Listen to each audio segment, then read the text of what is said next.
السلام عليكم ورحمة الله وبركاته. استنى بس، تعالى يا عم، انت رايح فين؟ بطل بقى صباعك اللي شغال على طول دوت. خليك صبور شوية واستنى شوية واسمع علشان تستفيد وتفيد غيرك. احنا النهارده بنتكلم على نظام الطيبات للدكتور طارق العوضي رحمة الله عليه. النظام ده له وعليه. احنا بنشوف منتقدين وبنشوف مؤيدين وصراعات ما بينهم. احنا النهارده عايزين نقول ايه اللي في النظام جيد وايه اللي هو ممكن يكون مش جيد. ومش انا اللي هقول الكلام دوت، انما هنتكلم من الناحيه الشرعيه وهنسمع دلوقتي. فمن فضلك لو سمحت هتستفيد جدا، استنى واسمع الفيديو للاخر. بسم الله والحمد لله والصلاة والسلام على حبيبنا وأسوتنا وقدوتنا وشفاعنا رسول الله صلى الله عليه وآله وسلم. كتير من حبايبي من فترة كبيرة طلبوا مني إن أنا أتكلم عن نظام الطيبة، والحقيقة اللي خلاني ما قدرتش أتكلم عن الموضوع دوت إلا النهاردة سببين. السبب الأول كما تعلمون أنا كنت مريضا وطريح الفراش من شهر ونص تقريبا، فلم أستطع أن أصور تلك الحلقة. الحاجة الوحيدة اللي قدرت أصورها وكان لي ضرورة قصوى لأني تأثرت جدا بهذا الموضوع، ألا وهو التعليق على موت بسنت سليمان. كان في حلقة أخرى، لكن منذ تلك الفترة كنت مريضا وطريح الفراش. السبب الثاني موجة الغضب الشديدة جدا اللي كانت موجودة بين الطرفين، الطرف اللي مقتنع بكلام الدكتور ضياء رحمه الله رحمة واسعة، والطرف الثاني اللي مش مقتنع بالكلام ده. الطرف ده بيسب ويشتم في ده، والطرف ده بيسب ويشتم في ده. وأنا أتمنى من كل قلبي إن احنا نتحلى بأدب الخلاف. أنت مقتنع أو أنت مقتنعة بنظام الطيبات بتاع الدكتور ضياء على العين وعلى الرأس، محدش في الدنيا يملك انه يقول لكم ما تعملوش كده. وفي نفس الوقت في حد تاني مش مقتنع بالنظام ده وشايف ان النظام دوت غير صحيح لا طبيا ولا دينيا، برضه ما فيش داعي ان الطرف الثاني لا يسبه ولا يشتمه. عايزين يكون في بيننا كده مساحه كده من ادب الخلاف. انت مقتنع بشيء خلاص الحمد لله جزاك الله خيرا، يعني بها ونعمت عليه اللي انت عايز تعمله. الثاني مش مقتنع خلاص، انما لا داعي ان ده يتبادل الشتائم مع دوت. فكان كانت الحاله مزريه جدا، فما حبيتش ان انا اتكلم في وسط هذا التشاحن. قلت لما تهدى الدنيا شويه نتكلم بشيء من العقل والدين بفضل الله. في البدايه في شقين هنا في مساله نظام الطيبات، في شق طبي ذكره الدكتور رحمه الله، وفي شق شرعي ذكره الدكتور. فالشق الطبي انا لست طبيبا حتى اتكلم في الامور الطبيه، قال جل وعلا فاسالوا اهل الذكر ان كنتم لا تعلمون. فانا في الطب لست من اهل الذكر، انما في الشريعه فانا استطيع ان انا اتكلم فيها لان ده تخصصي من اكثر من 35 سنه. يبقى اذا في الامور الطبيه لن اتكلم، بل اتركها للاطباء هم اللي يتكلموا فيها بفضل الله. اما انا فساتكلم في الامور التي ربطها الدكتور رحمه الله رحمه واسعه، ربطها بالكتاب والسنه. في البدايه المولى عز وجل قال في وصف النبي صلى الله عليه وسلم ويحل لهم الطيبات ويحرم عليهم الخبائث. وقال جل وعلا قل لا اجد فيما اوحي الي محرما على طاعم يطعمه الا ان يكون ميته او دما مسفوحا او لحم خنزير. فالاصل في الاشياء الإباحة، وقد قال جل وعلا وقد فصل لكم ما حرم عليكم. فكل ما أحله الله وكل ما أحله رسول الله هو من الطيبات، واضح كده؟ وكل ما حرمه الله وكل ما حرمه رسول الله فهو من الخبائث. والنبي صلى الله عليه وسلم لمن يسأل بقى عن طعام النبي أكل أنواعا كثيرة من الطعام صلى الله عليه وسلم، وحض على أطعمة كثيرة وسكت عن أطعمة كثيرة ولم يمنعها ولم يحرمها. كل ذلك يدخل في إطار الطيبات، واضح كده؟ فعلى سبيل المثال النبي صلى الله عليه وسلم كان يحب التمر والعسل والدباء، الدباء ده يدخل تحتها القرع والكوسه، واضح كده؟ وكان يحب لحم الكتف اللي هو ذراع الشاة، وكان يحب اللبن والبطيخ والثريد اللي هو خبز ممزوج بمرق اللحم وقطع اللحم. ولكنه صلى الله عليه وسلم لم يكن يعيب طعاما أبدا، إن اشتهى ذلك الطعام أكله، وإن لم يشتهي ذلك الطعام لم يأكل منه ولم يعب ذلك الطعام. وكان النبي صلى الله عليه وسلم على سبيل المثال كان لا يأكل لحم الضب. الضب ده معروف حيوان معروف موجود في أرض الجزيرة، كان لا يأكل حيوان الضب أو كان لا يأكل لحم الضب ولم يحرمه. لما سأله خالد بن الوليد أحرام هو يا رسول الله؟ قال لا، إنه ليس حراما ولكنه لم يكن بأرض قومي فأجد نفسي تعافى، يعني أجد نفسي مش طايق ان انا اكله لان انا ما تعودتش اكله، واضح كده؟ لكنه لم يحرمه. كان النبي صلى الله عليه وسلم على سبيل المثال لا ياكل الثوم ولا البصل، ومع ذلك لم يحرم الثوم ولا البصل، واضح كده؟ قال له ابو ايوب الانصاري لما كان بيقدم له الطعام صلى الله عليه وسلم فيوم من الايام لقى مرجع له الطعام كما هو، قال احرام هو يا رسول الله؟ قال لا، ليس حراما ولكني اكرهه من اجل ريحه. وفي روايه فاني اناجي من لا تناجي، يعني النبي صلى الله عليه وسلم يناجي الملائكه، فالملائكه تتاذى مما يتاذى منه بنو ادم، الملائكة تتأذى من رائحة الثوم والبصل. والنبي صلى الله عليه وسلم كان يحب العسل، والعسل ممدوح في القرآن وفي السنة. قال جل وعلا عن العسل: فيه شفاء للناس. وقال النبي صلى الله عليه وسلم كما عند البخاري: الشفاء في 3 منها شربة عسل.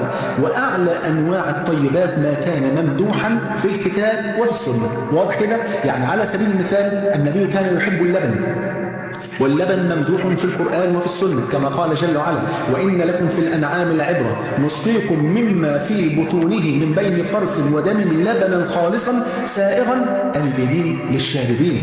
ما قالش فقط للبيبي أو الابن بتاع البقرة أو ابن الجاموسة أو غير ذلك، إنما قال للشاربين. واضح كده؟ لأن الدكتور رحمه الله رحمة واسعة قال لك ما تشربش لبن، وإن اللبن ده مش للبني آدمين، ده لأبناء العجل أو اللي هو العجل الصغير، لأبناء الجاموسة أو البقرة. واضح كده؟ لكن القرآن بيقول سائغا للشاربين، والشاربين دول هم ايه؟ هم الناس البني ادمين بفضل الله سبحانه وتعالى. وقد قال صلى الله عليه وسلم كما عند احمد باسناد حسن: قال: اذا اكل احدكم طعاما فليقل اللهم بارك لنا فيه وابدلنا خيرا منه. لكن بقى ليه بعد كده؟ قال: واذا شرب لبنا فليقل اللهم بارك لنا فيه وزدنا منه. وده الحاجه الوحيده اللي بنطلب منها الزياده. واضح كده؟ ما بنطلبهاش من اي طعام تاني، لاي طعام هناكله نقول اللهم بارك لنا فيه وابدلنا خيرا منه. انما اللبن نقول اللهم بارك لنا فيه وزدنا منه، فإنه ليس شيء يجزئ من الطعام والشراب إلا اللبن بفضل الله سبحانه وتعالى كما أخبر النبي صلى الله عليه وآله وسلم. واضح كده؟ فدي أشياء مثلا كان النبي صلى الله عليه وسلم يحبها، ومع ذلك فالدكتور رحمه الله رحمة واسعة. وشوفوا بقى أدب الخلاف، أنا يعني لا أوافق الدكتور في بعض الأمور التي ذكرها وربطها بالشرع، لكني كلما ذكرت اسمه أقول رحمه الله رحمة واسعة. ده أدب الخلاف. فإذا كنت أنا وأنا أتكلم في الأمور الشرعية وأقول أن الدكتور رحمه الله رحمة واسعة لم يكن موفقا في الكلام عن الامور الشرعيه، او ان يربط الكلام عن الطعام بالامور الشرعيه ربطا صحيحا، ومع ذلك اقول رحمه الله رحمه واسعه. فما ظن اتباعه او حتى غير الموافقين لكلامه يسب بعضهم بعضا؟ لابد ان يكون بيننا ادب الخلاف بفضل الله. فالدكتور منع اللبن وحذر منه. طبعا لو كان اللبن مغشوش ممكن نقول الكلام ده، انما ما نطلقش الاحكام على ان اللبن ما يشربش وانه مش للبني ادمين. كذلك منع الدواجن وقال انه ليس اكل انسان اصلا، وان الصحابه وان النبي صلى الله عليه وسلم لم ياكلوا الدجاج ابدا. والرد: بل اكل الصحابه الدجاج واكل النبي صلى الله عليه وسلم الدجاج. والدليل ما رواه البخاري ومسلم في اعلى درجات الصحه ان رجلا كان يجلس مع ابي موسى الاشعري رضي الله عنه وارضاه، فقدم له دجاجا فرفض ان ياكل منه، وقال: اني رايتها تاكل شيئا فحلفت الا اكل منها. فقال ابو موسى: ادن فكل منها فاني رايت رسول الله صلى الله عليه وسلم ياكل دجاجا. يبقى اذا النبي اكل الدجاج، نعم ورب الكعبه، والصحابه اكلوا الدجاج. كذلك الدكتور رحمه الله رحمه واسعه حرم الثوم والبصل، وقال باللفظ: اذا كنت تريد ان تكون مثل النبي فلا تاكل بصلا ولا ثوما. مع ان ده ما قلت لحضراتكم الثوم والبصل ما هماش حرام، لكن النبي صلى الله عليه وسلم كرهها من اجل الرائحه، وبخاصه عند الصلاه كما ورد عند مسلم ان النبي صلى الله عليه وسلم قال: من اكل من هذه البقله الثوم او البصل او الكراث فلا يقربن في مساجدنا فان الملائكه تتاذى مما يتاذى منه بنو ادم. واضح كده؟ وفي رواية أن النبي صلى الله عليه وسلم قال: ولكنها شجرة أكره ريحها، كما أخبر النبي صلى الله عليه وسلم. وفي رواية لما عرض عليه الثوم والبصل أبى أن يأكل وقال: فإني أناجي من لا تناجي. كذلك الدكتور حفظه رحمه الله رحمة واسعة منع الخضروات وبعض أنواع الفواكه، وقال أن الخضروات ليست بطعام الإنسان إنما طعام الأنعام. وقال: أنا أكل العنب، وورق العنب يأكله الحمار الذي بجواري أو جنبي. وهذا كلام طبعا كلام عجيب، مع أن النبي صلى الله عليه وسلم وأصحاب النبي صلى الله عليه وسلم أكلوا الفواكه والخضروات. في الحديث الذي رواه البخاري ومسلم عن أنس بن مالك رضي الله عنه وارضاه أنه قال: رأيت النبي صلى الله عليه وسلم يتتبع الدباء. الدباء يدخل تحت كلمة الدباء الكوسة والقرع. واضح كده؟ قال: رأيت النبي يتتبع الدباء من حول الصحفة أو الصحيفة، تمام؟ من حول الصحفة اللي هو كان بيأكل منها. قال: فلم أزل أحب الدباء من يومئذ، يقول من ساعتها وأنا بحب الدباء بسبب حب النبي له صلى الله عليه وسلم. ومع كل تلك الأشياء الحلال التي منعها الدكتور رحمه الله رحمة واسعة وتغمده برحمته، فهو لم يحرم الدخان اللي هو أصل الحرام، اللي هو عين الحرام. قال كلمة عجيبة جدا أنا أتعجب كيف قالها. قال: الرجل اللي ما بيقدرش يشرب سجاير عنده نقص في رجولته. يعني الرجل اللي ما بيرتكبش معصية بشرب الدخان يبقى عنده نقص في رجولته، واللي بيتجنب المعصية عنده نقص في رجولته. طبعا كلام غير صحيح. الخلاصة حبايبي في 3 نقاط بسيطة جدا. ان بعض الناس وجدوا ضالتهم في كلام الدكتور. ليه بقى؟ اقول لحضراتكم، الناس مساكين والله العظيم، الناس من كتر يعني الامراض اللي بيعانوا منها، خصوصا الامراض المزمنه كالسكر او السرطان او غير ذلك، اسال الله ان يشفي جميع مرضى المسلمين. الناس بقت عايزه طوق نجاه باي طريقه، الادويه غاليه جدا، بالاضافه ان بعض الادويه برضه الى حد ما الماده الفعاله اللي فيها ما بقتش على المستوى اللي ممكن يكون سبب في شفاء المرض، فبقوا يستعملوا العلاج فيمرضوا ويتعبوا اكتر. فالناس بقت عايزه اي حد يقول لها اي وسيله تبعد فيها عن اي دواء، وده كان بالنسبه لها طوق الانقاذ. فلما يجي الدكتور رحمه الله رحمه الله يقول بطلوا الدواء او وقفوا الدواء او حتى تدرجوا في ترك الدواء ايا كان، تمام، فده كان بالنسبه لهم طوق نجاه. فعشان كده فرحوا جدا بهذا الكلام وتمسكوا بهذا الكلام. الدكتور يعني هم الناس بقت فرحانه بحته مساله ترك الدواء او اتباع نظام معين، مع ان الدكتور رحمه الله رحمه الله نصح مرضى السكر ومرضى السرطان بترك الدواء حتى لو كانت تدريجيا، وطبعا كانت النتيجه حدوث مضاعفات لكثير من المرضى، بل ان بعضهم مات بالفعل رحمهم الله رحمه واسعه. فلا مانع يا حبايبي من وصف اشياء من الطب النبوي، احنا مش ضد كده خالص بالمره، لا مانع من ان احنا نوصف اشياء من الطب النبوي، لكن لابد ان نعلم انه لابد ايضا من الاخذ بالاسباب. فهذا من كمال التوكل، ان انا اخذ بالاسباب. انا مريض، طب النبي عليه الصلاه والسلام قال داووا مرضاكم بالصدقه، طب انا تصدقت واضح كده ولسه تعبان، اخد بالاسباب، اروح لطبيب يقول لي اعمل اشعاعات او تحاليل، اعمل اشعاعات وتحاليل، يقول لي خد الدواء ده، اخد الدواء وانتظم، لا مانع من هذا. حته بقى ان في شركات دواء مسيطره على الاسواق وان دي مافيا، انا ماليش دعوه بالكلام ده كله، انا بتكلم من الناحيه العلميه ومن الناحيه الدينيه، ان الاخذ بالاسباب لا يقدح في التوكل، بل هو من كمال التوكل على الله سبحانه وتعالى. ان انا ما فيش مانع ان انا استخدم الطب النبوي،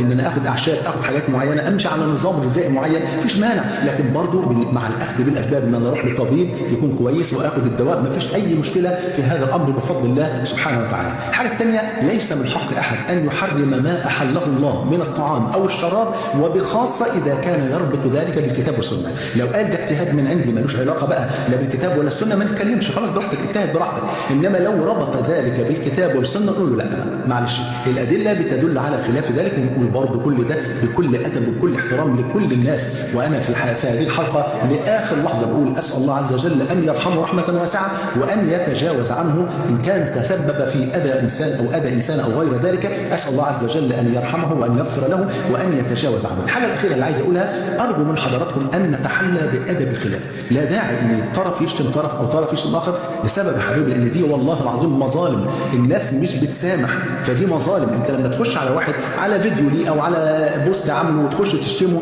تمام، الشتيمة دي سطرت في الصحيفة بتاعتك أو الصحيفة بتاعتك، يوم القيامة هياخد منك حسنات او هياخد منك حسنات، لان ده لابد من القصاص فيه. قال صلى الله عليه وسلم كما عند مسلم: اتدرون من المفلس؟ قال المفلس فينا من لا درهم له ولا دينار. قال المفلس من امتي من ياتي يوم القيامه بصلاه وصيام وزكاه وحج، ياتي وقد شتم هذا وضرب هذا واكل مال هذا وسفك دم هذا، فيعطى هذا من حسناته وهذا من حسناته، فان فنيت حسناته اخذ من سيئاتهم فطرحت عليه ثم طرح في النار. في النهايه الدكتور رحمه الله رحمه واسعه اجتهد في بعض الامور. من الناحيه الطبيه انا سالت كثير من الاطباء الكبار وقالوا ان المسائل الطبيه التي ذكرها كانت بعيده كل البعد عن الصواب. واما عن المسائل الشرعيه التي اتكلم عنها، لاني لا اتكلم في الطب، التي اتكلم عنها فاقول ان الدكتور ايضا جانبه الصواب في تحريم اشياء هي الاصل فيها انها من الطيبات وانها حلال بنص الكتاب وبنص سنه رسول الله صلى الله عليه وسلم. في النهايه يا جماعه لابد ان احنا يعني نترحم عليه ونترحم على كل موتى المسلمين، وان يكون فيما بيننا الحب والود وادب الخلاف. اسال الله عز وجل ان يؤلف بين قلوبنا، جمعني الله واياكم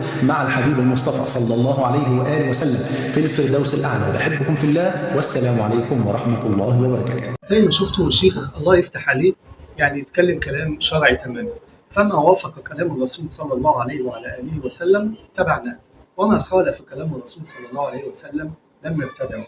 لذلك فنظام الطيبات للدكتور ضياء العوضي رحمه الله عليه له وعليه، وعلينا ان نفكر وان نتدبر الامر، وما لا